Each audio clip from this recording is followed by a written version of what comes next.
The bishop who ordained me in the Diocese of New Jersey invariably told the same opening story in every sermon at every parish he visited, regardless of the season or the reason for his visit.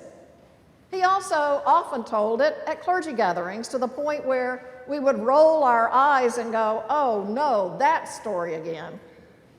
So here goes that story again, hopefully without the eye rolls, for it made a lasting impression on me and the shape of my ministry as it has unfolded over the years. If you have already heard it, I can attest that you can't hear it often enough. Once upon a time, there was an old man who used to go to the ocean to do his writing. He had a habit of walking on the beach every morning before he began work. Early one morning, he was walking along the shore after a particularly big storm and found the vast beach littered with starfish as far as the eye could see. Off in the distance, the old man noticed a small boy approaching. As the boy walked, he paused every so often, and as he grew closer, the man could see that he was occasionally bending down to pick up an object and throw it into the sea. The boy came closer still, and the man called out, "Good morning. May I ask what it is that you are doing?" The young boy paused, looked up, and replied, "Throwing starfish into the ocean. The tide has washed them up onto the beach, and if I don't return them to the sea, they will die." The old man replied, "But there must be tens of thousands of these starfish on this beach. You really won't be able to make a difference at all." The boy bent down, picked up another starfish, and threw it as far as he could out into the ocean, then turned and smiled and said to the old man, "It made a difference to that one." Each one of us has the opportunity to create positive change, but if you're like me, you may find yourself thinking at times, what difference can I possibly make in the vast scheme of things? I think this is especially true when we're talking about massive social problems like world hunger or poverty or illiteracy. So when I catch myself thinking that way, it helps me to remember this little boy. We might not be able to change the world, but at least we can change a small part of it for someone. Our reading from the book of Exodus this morning finds us in the world of an Egyptian king who seeks to control his people through the rhetoric of fear. He tells them, "Look, the Israelites are more numerous and more powerful than we. Come, let us deal shrewdly with them, or they will increase. And in the event of war, join our enemies and fight against us and escape from the land." Therefore, we are told that the Egyptians set taskmasters over them to oppress them with forced labor. The king was using a strategy that has come down to us through the ages known as us versus them. In order to save us Egyptians, we must oppress the Israelites or they will kill us. In order to save us, we must oppress, kill, gas, or keep them out. But the king's us versus them strategy backfires. The more the Israelites are oppressed, the more they multiply and spread. So the king of Egypt takes it a step further and says to the Hebrew midwives, one of whom is named Shiphrah and the other Puah, "When you act as midwives to the Hebrew women and see a boy on the birth stool, kill him. But if it is a girl, let her live." But the midwives feared God. They did not do as the king commanded them. and they let the boys live. Imagine the anxiety Shiphrah and Puah feel when they are summoned by their king. They are enslaved midwives who are ordered to kill all male Hebrew babies. Their purpose in life is to preserve the life of mother and child, yet suddenly they are commanded to become murderers.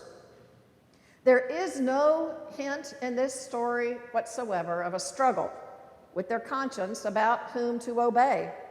Shiphrah and Puah immediately know what to do. Courageously risking their own lives, they defy the Egyptian king's orders and save the lives of countless male Hebrew babies. Why? Because they know the king's command is contrary to the laws of God. When the king asks the midwives why they have allowed the boys to live, they shrewdly deceive him. And so, we are told, God dealt well with the midwives.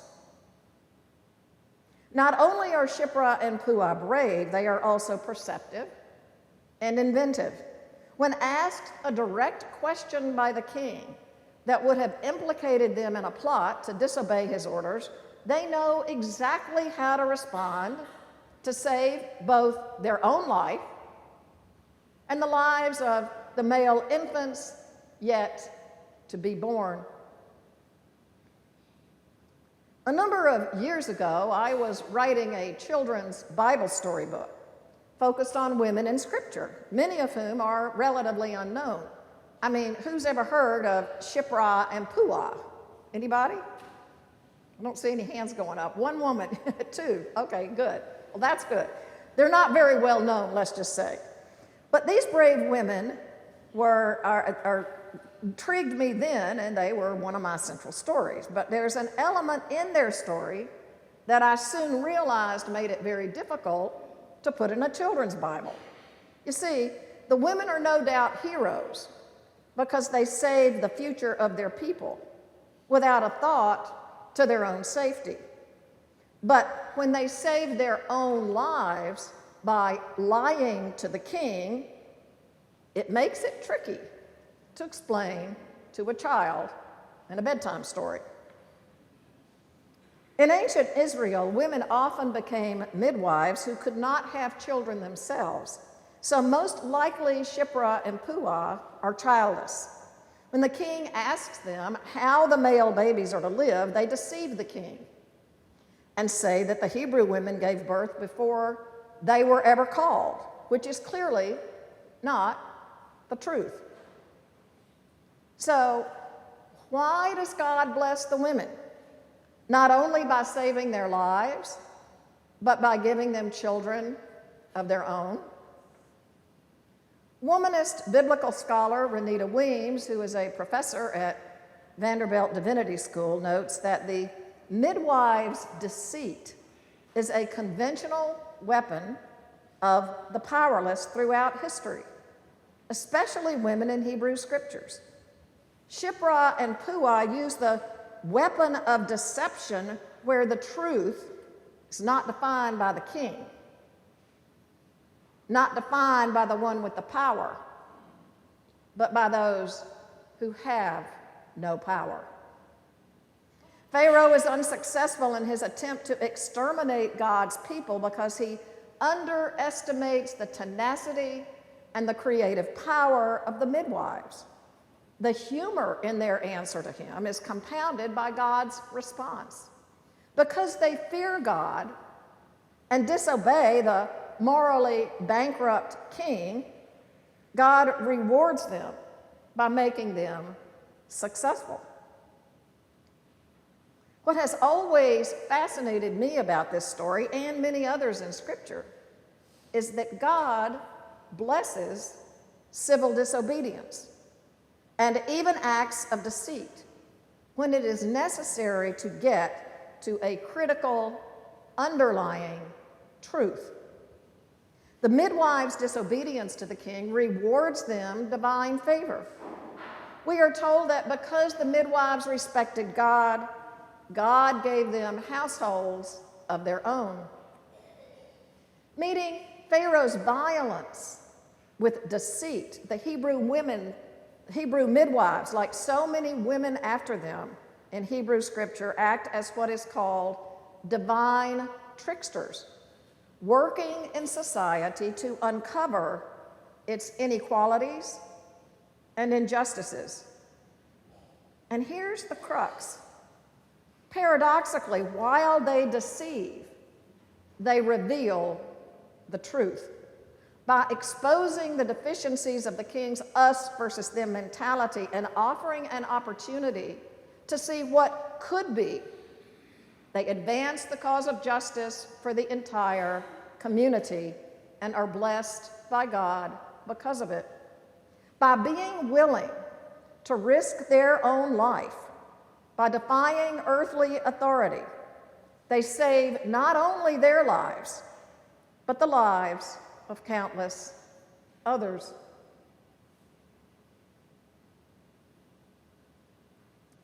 The little boy on the beach saves one starfish at a time, not caring that he is only saving a few in the grand scheme of things.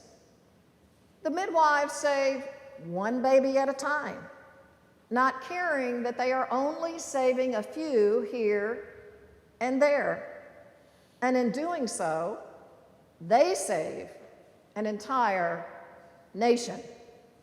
What inner strength it must have taken for these two enslaved women to act so boldly.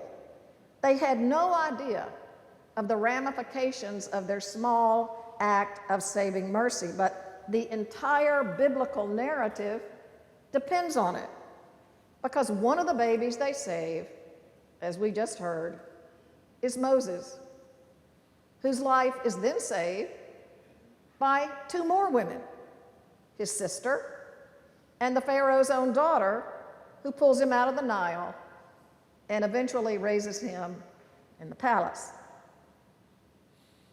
So there are four women who saved Moses' life: Shiphrah, Puah, his sister, and Pharaoh's daughter, without whom our biblical narrative would have been very different. For of course, Moses, along with his sister and brother, lead the Israelites to the promised land, changing the course of history.